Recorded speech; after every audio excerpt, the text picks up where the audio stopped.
فرمان مصطفیٰ صلی اللہ علیہ وآلہ وسلم، ایک ایسا واقعہ جس پر رسول کریم صلی اللہ علیہ وسلم نے فرمایا، اے عمر تجھ سے شیطان بھی ڈرتا ہے۔ نبی کریم صلی اللہ علیہ وسلم ایک غزوہ لڑائی میں تشریف لے گئے، تو جب لڑائی سے فتح و منصور ہو کر واپس لوٹے تو ایک سیاہ فام بچی حاضر خدمت ہوئی، اور اس بچی نے عرض کیا، یا رسول اللہ صلی اللہ علیہ وآلہ وسلم، میں نے یہ منت مانی تھی کہ اگر اللہ نے آپ کو صحیح سلامت اس لڑائی سے واپس کیا تو میں آپ کے سامنے داف بجاؤں گی اور گیت گاؤں گی۔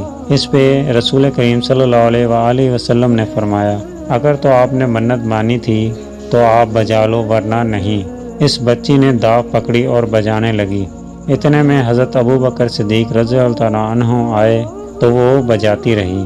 پھر حضرت علی المرتضیٰ رضی اللہ عنہ آئے تو وہ برابر بجاتی رہی۔ پھر حضرت عثمان غنی رضی اللہ عنہ آئے تو وہ بجاتی رہی۔ جب حضرت عمر رضی اللہ عنہ آئے تو اس بچی نے اپنی وہ داف زمین پر پھینک دی اور خوف و ڈر کے مارے زمین پر بیٹھ گئی۔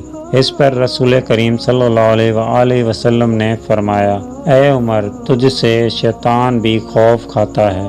جزاک اللہ۔